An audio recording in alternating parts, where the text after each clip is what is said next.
ma chaîne YouTube. Aujourd'hui, je vous propose un sujet très épineux. La gestion de la colère. La colère est un sentiment intense de déplaisir et d'antagonisme qui survient lorsqu'un besoin n'est pas comblé ou qu'une attente ne se réalise pas. En règle générale, qu'est-ce qui vous fait bouillir? Être traité injustement, être manipulé,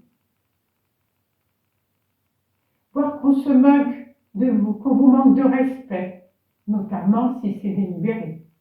De même, vous sentir non apprécié, menacé, ou voir vos frontières émotionnelles ou physiques transgressées. Une telle fureur incontrôlée peut avoir des conséquences physiques et émotionnelles dévastatrices ce soir. Voici quelques questions à se poser. Quand je suis blessée, ai-je le désir de blesser l'autre? Les petites choses méritent-elles? Ma colère est-elle difficile à maîtriser?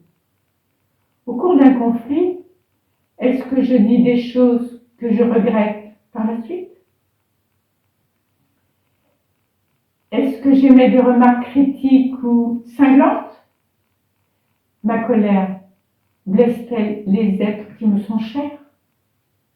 Est-ce que je perds mon sang-froid dans les embouteillages ou en faisant la queue? Posez-vous ces questions face à la colère. Si vous avez un grand nombre de oui à ces questions, cela indique un certain degré de colère. Je vous suggère 4 trucs pour désamorcer la colère et alimenter la compassion. Si vous êtes fâché, faites une pause et comptez lentement jusqu'à 10. Pour compenser l'adrénaline provoquée par la colère, entraînez-vous à ne pas riposter impulsivement. Même si la personne est infâme, attendez avant d'ouvrir la bouche. Prenez quelques respirations profondes et très lentement. Comptez jusqu'à 10 en silence.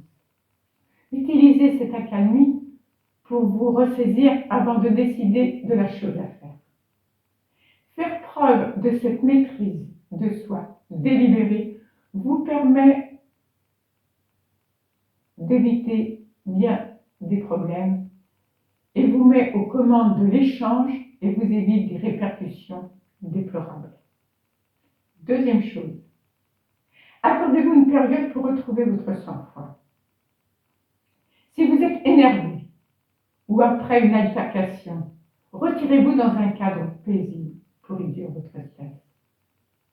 Tamisez les lumières, écoutez une musique apaisante, méditez, effectuez quelques exercices de respiration ou même du yoga pour évacuer la colère de votre organisme et vous détendre.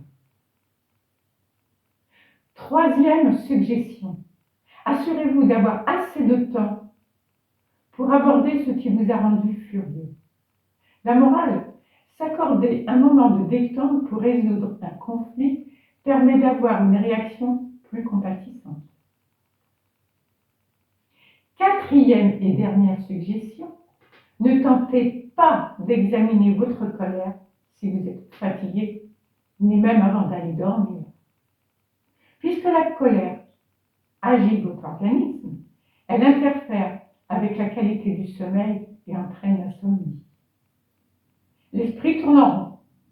Mieux vaut examiner votre colère plutôt dans la journée, pour laisser le temps à votre adrénaline de s'apaiser.